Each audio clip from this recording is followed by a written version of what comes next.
जय हिंद मित्रांनो, एक्झाम जागरवर तुम्हा सर्वांचं पुन्हा एकदा स्वागत आहे. मित्रांनो, आजच्या चालू घडामोडीच्या सत्रात आपण नुकत्याच घडलेल्या घटनांवर आधारित MCQची प्रॅक्टिस करणार आहोत. यातील एक एक प्रश्न अत्यंत महत्त्वाचा आहे, त्यासाठी व्हिडिओ शेवटपर्यंत पहा व आपल्या मित्रांसोबत सुद्धा शेअर करा, जेणेकरून येणाऱ्या एक्झाममध्ये त्यांना सुद्धा याचा फायदा होईल. आणि आजच्या व्हिडिओची PDF डाउनलोड करायची असेल तर तुम्ही एक्झाम जागर या टेलिग्राम चॅनलवरून ती डाउनलोड करू शकता. या टेलिग्राम चॅनलची लिंक खाली डिस्क्रिप्शनमध्ये दिलेली आहे. आणि ही आजची PDF किती वाजता उपलब्ध होईल तर संध्याकाळी 6 वाजता ही आजची PDF उपलब्ध होईल. चला तर आपण सत्राला सुरुवात करूया. पहिला प्रश्न पहा. भारतातील पहिल्या 1000 मेगावॅट क्षमतेच्या व्हेरिएबल स्पीड पंप्ड स्टोरेज प्लांटचं उद्घाटन कोठे करण्यात आले? या प्रश्नाचं उत्तर आहे पर्याय क्रमांक 2 म्हणजेच उत्तराखंडमधील टिहरी येथे या प्लांटचं उद्घाटन करण्यात आलं. आणि उद्घाटन कोणी केलं तर 14 एप्रिल रोजी पंतप्रधान नरेंद्र मोदी यांच्या हस्ते या प्लांटचं पूर्ण क्षमतेचं लोकार्पण करण्यात आलं आहे. हा प्रकल्प उत्तराखंडमधील टिहरी गढवाल येथे असून याचं संचालन कोणती कंपनी करते तर TSDC इंडिया लिमिटेड ही कंपनी याच्या संचालनालयाचं कार्य करते. मित्रांनो, या नवीन 1000 मेगावॅट प्रकल्पामुळे टिहरी हायड्रो पॉवर कॉम्प्लेक्सची एकूण वीज निर्मिती क्षमता ही आता 2400 मेगावॅट इतकी झाली आहे. आणि विशेष बाब म्हणजे व्हेरिएबल स्पीड तंत्रज्ञान असलेला हा देशातील पहिलाच प्रकल्प आहे. हे तंत्रज्ञान ग्रीडमधील मागणीनुसार वीज प्रवाह अचूकपणे नियंत्रित करण्यास आणि अक्षय ऊर्जेच्या एकात्मीकरणास मदत करते. व या प्लांटचं वैशिष्ट्य म्हणजे जेव्हा विजेची मागणी कमी असते तेव्हा हा प्रकल्प जादा वीज वापरून खालच्या जलाशयातून पाणी वरच्या जलाशयात पंप करतो व मागणी ज्यावेळी जास्त असते तेव्हा तेच पाणी सोडून यात वीज निर्मिती केली जाते. ठीक आहे, आता हा प्रश्न पहा. ऑस्ट्रेलियातील पहिल्या महिला लष्कर प्रमुख कोण बनल्या आहेत? या प्रश्नाचं उत्तर आहे पर्याय क्रमांक 2 म्हणजे सुसान कॉयल या ऑस्ट्रेलियातील पहिल्या महिला लष्कर प्रमुख बनल्या आहेत. अलीकडेच त्यांची या पदावर नियुक्ती करण्यात आली असून ऑस्ट्रेलियाच्या 125 वर्षाच्या लष्करी इतिहासात प्रथमच एखादी महिला ही आता लष्कर प्रमुख म्हणून कार्य करेल. त्यांच्याकडे लष्कर प्रमुख हा पदभार कधी सोपविण्यात येईल तर जुलै 2026 मध्ये त्यांच्याकडे हा पदभार सोपविण्यात येणार आहे. सध्या या पदावर जनरल सायमन स्टुअर्ट हे कार्यरत आहेत. ते निवृत्त झाल्यानंतर सुसान कॉयल जुलै 2026 पासून ऑस्ट्रेलियातील पहिल्या महिला लष्कर प्रमुख म्हणून कार्य करतील. सध्या त्या ऑस्ट्रेलियन संरक्षण दलात संयुक्त क्षमता प्रमुख म्हणून कार्यरत आहेत. मित्रांनो, सध्या ऑस्ट्रेलियन संरक्षण दलात महिलांचे प्रमाण हे अंदाजे 21% असून त्या देशाने 2030 पर्यंत हे प्रमाण 25% पोहोचवण्याचं लक्ष ठेवलं आहे. याआधी सुद्धा काही महिलांची प्रथमच नियुक्ती करण्यात आली होती, ते सुद्धा आपण एकदा रिवाईज करून घेऊया. श्रीनगर मध्यवर्ती कारागृहाच्या पहिल्या काश्मीरी महिला अधीक्षक या सुभा शॉल बनल्यात. मुंबई महापालिकेच्या पहिल्या महिला आयुक्त अश्विनी भिडे.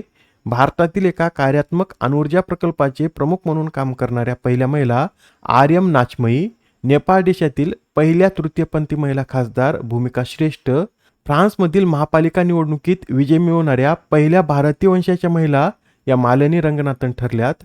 तर चर्च ऑफ इंग्लंडमधील आर्च बिशप ऑफ कॅन्टरबरी पदी निवड होणाऱ्या पहिल्या महिला या सारा मुल्लाली आहेत. आता हा प्रश्न पहा काय म्हणतो. खालीलपैकी कोणत्या धावपटूने मॅरेथॉनमध्ये 48 वर्षाचा राष्ट्रीय विक्रम मोडत नवीन विक्रम प्रस्थापित केला? या प्रश्नाचं उत्तर आहे पर्याय क्रमांक 3 म्हणजे सावन बरवाल यांनी आता मॅरेथॉनमध्ये 48 वर्षाचा राष्ट्रीय विक्रम मोडत नवीन विक्रम आपल्या नावावर प्रस्थापित केला आहे. मित्रांनो, सावन बरवाल यांनी नेदरलँडमध्ये झालेल्या NN मॅरेथॉन रॉटरडॉममध्ये भाग घेतला होता व त्यांनी यात 42.195 किलोमीटरचं अंतर हे 2 तास 11 मिनिट 58 सेकंदात पूर्ण केलं. व याआधी जो भारताचा 2 तास 12 मिनिटाचा जो विक्रम होता त्यांनी आता तो विक्रम मोडला आहे. त्यांनी ही स्पर्धा जिंकली नाही, ते कन्फ्यूज होऊ नका. त्यांनी ही स्पर्धा जिंकली नाही कारण ते या स्पर्धेत 20व्या स्थानी आलेत. फक्त त्यांनी भारतातील याआधीचा राष्ट्रीय विक्रम मोडला आहे. नेक्स्ट क्वेश्चन पहा. कोणत्या देशाच्या संस्थेने डॉक्टर बाबासाहेब आंबेडकरांच्या नावाने पुरस्कार सुरू करण्याची घोषणा केली? तर अलीकडेच अमेरिका या देशाच्या संस्थेने डॉक्टर बाबासाहेब आंबेडकरांच्या नावाने एक पुरस्कार सुरू करण्याची घोषणा केली. मित्रांनो, अमेरिकेतील society for the advancement of American philosophy या प्रतिष्ठित संस्थेने डॉक्टर बाबासाहेब आंबेडकर यांच्या 135व्या जयंतीनिमित्त ही घोषणा केली आहे. हा पुरस्कार जागतिक व्यवहारवाद या विषयातील संशोधनासाठी दिला जाणार आहे. आणि हा प्रश्न महत्त्वाचा का? तर मित्रांनो, अमेरिकेतील एखाद्या शैक्षणिक किंवा तात्विक संस्थेने डॉक्टर बाबासाहेबांच्या स्मरणार्थ पुरस्कार सुरू करण्याची ही पहिलीच वेळ असल्यामुळे हा प्रश्न महत्त्वाचा ठरतो. लक्षात ठेवा, अमेरिकेच्या society for the advancement of American फिलॉसॉफीने डॉक्टर बाबासाहेबांच्या नावाने एक पुरस्कार सुरू केला आहे. पुढील प्रश्न, लॉयन स्टार 5 हा कोणत्या दोन देशांमधील द्विपक्षीय नौदल सराव आहे? तर मित्रांनो, हा युद्धाभ्यास श्रीलंका आणि पाकिस्तान या दोन देशादरम्यान आयोजित केला जातो. आणि मित्रांनो, सध्या डस्ट लीक हा युद्धाभ्यास सुद्धा सुरू झाला असून हा युद्धाभ्यास भारत आणि कोणत्या देशादरम्यान आयोजित केला जातो हेच आपल्याला या प्रश्नात सांगायचे. या प्रश्नाचं उत्तर आहे पर्याय क्रमांक 4, म्हणजेच भारत आणि उझबेकिस्तान या दोन देशादरम्यान हा डस्ट लीक युद्धाभ्यास आयोजित केला जातो. यंदाही या युद्धाभ्यासाची कितवी आवृत्ती आहे? तर यंदाही या युद्धाभ्यासाची 7वी आवृत्ती असून हा युद्धाभ्यास 12 एप्रिलला सुरू झाला आहे व हा युद्धाभ्यास 25 एप्रिलपर्यंत उझबेकिस्तान या देशात पार पडेल. या आधीचा युद्धाभ्यास 2025 साली पुण्यातील औंध येथे आयोजित करण्यात आला होता. मित्रांनो, या आधी जे युद्धाभ्यास पार पडलेत ते सुद्धा आपण एकदा रिवाईज करून घेऊया. तर पहा, सायक्लोन युद्धाभ्यासाची 4थी आवृत्ती ही 9 ते 17 एप्रिल दरम्यान इजिप्तमधील अशांस येथे आयोजित करण्यात आली आहे व हा युद्धाभ्यास भारत व इजिप्त या दोन देशादरम्यान आयोजित केला जातो. लामितीये भारत सेशेल्स हा युद्धाभ्यास 9 ते 20 मार्च दरम्यान पार पडला. धर्म गार्डियन भारत जपान याचं आयोजन उत्तराखंडमध्ये करण्यात आलं होतं. वज्रप्रहार भारत अमेरिका हा हिमाचल प्रदेशमध्ये आयोजित करण्यात आला. खंजर भारत किर्गिस्तान याचं आयोजन आसाममध्ये करण्यात आलं. दोस्ती भारत श्रीलंका व Maldives. Desert cyclone Bharat UAE. अभ्यास एकता भारत मालदीव. हरिमाऊ शक्ती भारत मलेशिया. एक्युएरियन भारत मालदीव.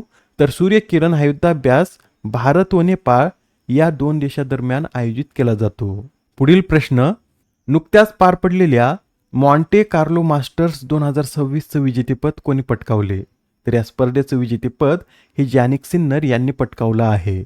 जॅनिक सिन्नर यांनी अंतिम सामन्यात कार्लोस अल्कराज यांना हरून या स्पर्धेचं विजेतेपद पटकावलं व या विजयासह ते जागतिक क्रमवारीत पुन्हा अव्वल स्थानावर पोहोचले आहेत. या स्पर्धेआधी अल्कराज हे पहिल्या क्रमांकावर होते व आता त्यांनी अल्कराज यांना हरून जागतिक क्रमवारीत पुन्हा पहिलं स्थान पटकावलं आहे. बरं, आता कमेंटमध्ये तुम्ही हे सांगा की जॅनिक सिन्नर हे कोणत्या देशाचे खेळाडू आहेत? नेक्स्ट क्वेश्चन, इलेक्रामा 2027 साठी कोणता देश भागीदार देश म्हणून घोषित करण्यात आला? तर या इलेक्रामा 2027 साठी जर्मनी हा भागीदार देश असेल. मित्रांनो, फेब्रुवारी 2027 साली हे इलेक्रामा प्रदर्शन आपल्या भारतातील ग्रेटर नोएडा येथे आयोजित करण्यात येणार आहे व यात जर्मनी हा भागीदार देश असेल. बरं, या कार्यक्रमाची थीम काय? तर harnessing the power of AI ही या कार्यक्रमाची थीम आहे. आता हा प्रश्न पहा, पोहेला बोईशाख हा उत्सव कोणत्या समाजाद्वारे आयोजित केला जातो? तर मित्रांनो, हा उत्सव बंगाली समाजाद्वारे आयोजित केला जातो व बंगाली समाजातील नवीन वर्ष पर्व म्हणून पोहेला बोईशाखाचं आयोजन केलं जातं. आजच्या सत्रामधील शेवटचा प्रश्न पहा, ICC महिला T20 विश्वचषक 2026 मध्ये विजेत्या संघाला पारितोषिक म्हणून किती रक्कम देण्यात येणार आहे? तर 2026 मधील महिला T20 विश्वचषकात विजेत्या संघाला 23,40,000 अमेरिकन डॉलर्स हे पारितोषिक म्हणून देण्यात येणार आहे. या आधीच्या सत्रात तुमच्यासाठीचा प्रश्न होता, महाराष्ट्रातील पहिली जिल्हा परिषद संचलित CBSE शाळा कोठे सुरू करण्यात आली? या प्रश्नाचं उत्तर आहे पर्याय क्रमांक 2, म्हणजेच खानवडी या गावात पहिली जिल्हा परिषद संचलित CBSE शाळा सुरू करण्यात आली. खानवडी हे गाव पुणे जिल्ह्यातील पुरंदर तालुक्यात स्थित आहे व या शाळेचं नाव काय? तर ज्योती सावित्री जिल्हा परिषद शाळा असं या शाळेचं नाव आहे व याचं उद्घाटन मुख्यमंत्री देवेंद्र फडणवीस यांच्या हस्ते करण्यात आलं.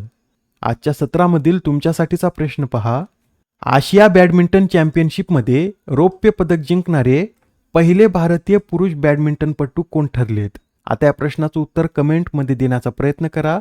उत्तर चुकलं तरी काय हरकत नाही, कारण ज्यावेळेस तुम्हाला या प्रश्नाचं योग्य उत्तर माहीत होतं त्यावेळेस हा प्रश्न तुमच्या दीर्घकाळापर्यंत लक्षात राहतो. तर आता पुढच्या सत्रात पुन्हा भेटूया. धन्यवाद.